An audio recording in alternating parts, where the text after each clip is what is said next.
Hello, everyone. This is the first YouTube video from the Voices of Unification Sanctuary.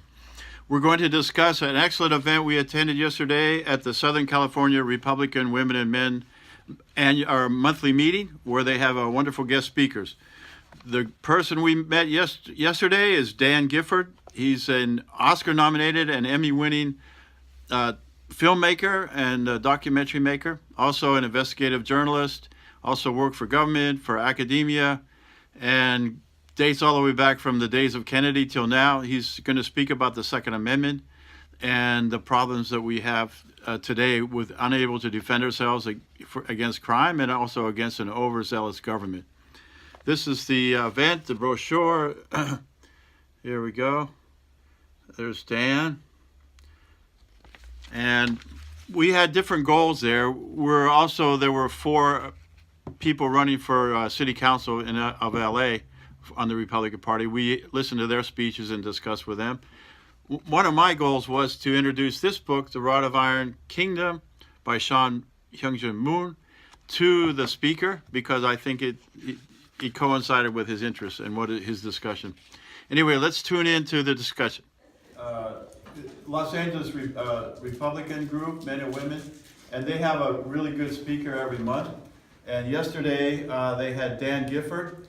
He's an Emmy Award-winning and Oscar-nominated documentary filmmaker and an investigative journalist. And he got an Emmy Award for the film Rules of Engagement about Waco, Texas. And he said how it was really a setup by the government to get more funds for the FBI and the ATF, and that the people were locked in the building and they wanted to escape, but the FBI kept shooting at them so they couldn't escape, so they all died in the fire. That was the essence of what he said. But he said, since the time of Rome, who guards the guards? The Roman poet Juvenal said, who will guard the guards? And Rome had the same problem as we have today. The police, especially the ones that are armed with military weapons, are a big danger in a society where our freedoms are gradually being eroded.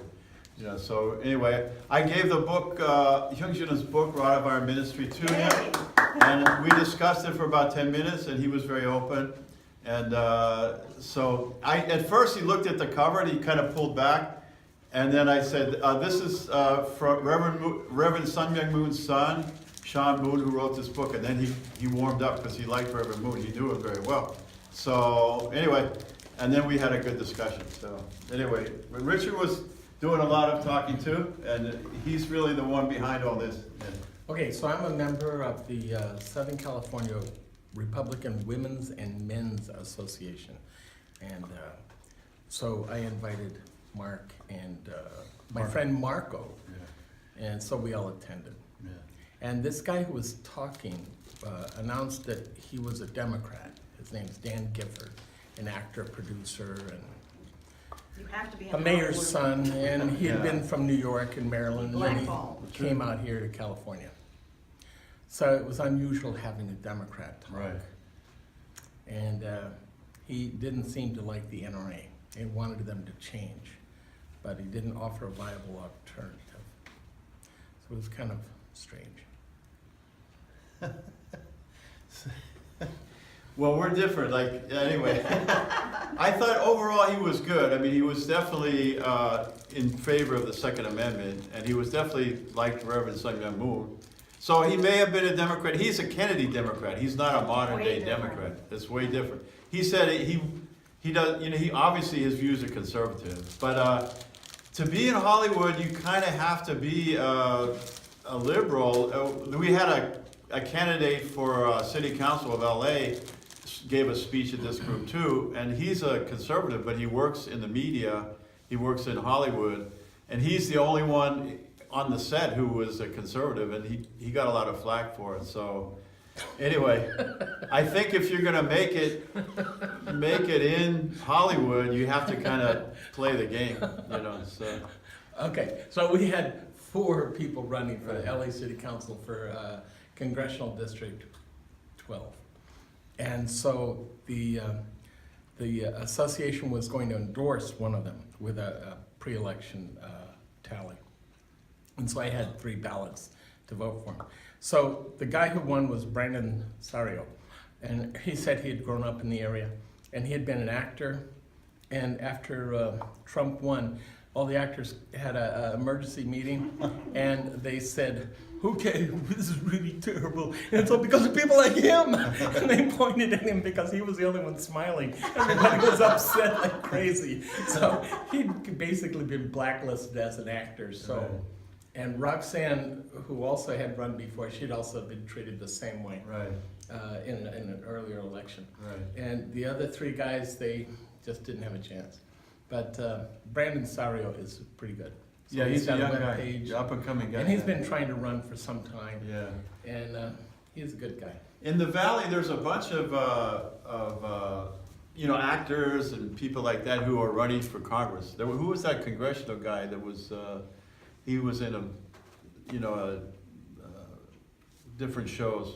He was running for Congress. I mean, Mark Reed. No, another guy, young guy, like a heartthrob. No. You didn't notice. Maybe okay? you What, moved your heart. I don't know. Antonio Sabato Jr.? Yeah, Antonio Sabato He Jr. was at one of the meetings Right, that we right. went to, Yeah, and he loves He's Jesus, really good, and yeah, he's evangelizing. yeah, yeah. And actually, I put him on my prayer list. yeah. So I think Yeah. gradually Hollywood is turning. Like people are inside, So, and anyway, yeah, it was good. It was good. So do you feel there's hope for California with, Well, okay, we talked about, I mean, we lost pretty badly last election. yes, But these are the Republican leaders there also, and what they're saying is, just keep trying, and, take energy away from the Democrats, keep putting people out there. If you lose one election, come around and do another one, and eventually we'll get some, make some progress. And maybe things will get so bad, just like in the United States, that people get fed up, and they go for somebody different, so they haven't given up, and also they're changing their tactics. They're reaching out to minorities, to all different kinds of groups. So the Republicans are changing, and the new head of the California GOP is a Hispanic, young Hispanic. Patterson. Well, she's married to I guess a non-Hispanic, but well, with the movie Unplanned, I sort of have hope in that, Yeah. that movie many people have seen. true. And it's an excellent movie because I saw, when they talk about the radical right, I saw the radical right in that movie because they were showing this guy who said, "Oh, you're a sinner and you're this and that." Right. I saw that actually educated me. And then they showed this Right. one very, very good Christian lady who kept staying there. And that's what actually happened to her. She kept loving the person that was responsible for all those abortions, and she eventually repented, of Very course, good. because of Jesus. Anyway, That's fantastic. Yeah. Yeah. So I think both sides are kind of realizing they have to, at least the right is realizing they have to become bigger and more open-minded and reach out to young people, minorities, and that type of thing. Otherwise, there's no hope for them. And also offer opportunity. They were saying, change it from the grand old party to the grand opportunity party. So really change their message. freedom party. Freedom Party, yeah. So that's what we're trying to do, and we're kind of up against it, but there's hope too, And I really love the people there. I mean, there's some old people, a lot of old people. We're like young, sort of, compared to. I don't know if that's hopeful. But before every event, they have a deep, heartfelt prayer Oh, to Jesus. it's really They great. pledge to the flag, and then they give like an inspirational story. So I was kind of moved to tears actually that a political group is so religious. So anyway, Thank you. hopefully things turn around. Yay. Hello everyone. This is the first YouTube video from the Voices of Unification Sanctuary. We're going to discuss an excellent event we attended yesterday at the Southern California Republican Women and Men our monthly meeting, where they have wonderful guest speakers. The person we met yesterday is Dan Gifford. He's an Oscar-nominated and Emmy-winning filmmaker and documentary maker, also an investigative journalist, also worked for government, for academia, and dates all the way back from the days of Kennedy till now. He's going to speak about the Second Amendment and the problems that we have today with unable to defend ourselves against crime and also against an overzealous government. This is the event, the brochure. Here we go. There's Dan. And we had different goals there. There were four people running for city council of LA on the Republican Party. We listened to their speeches and discussed with them. One of my goals was to introduce this book, The Rod of Iron Kingdom by Sean Hyungjin Moon, to the speaker, because I think it coincided with his interest and his discussion. Anyway, let's tune into the discussion.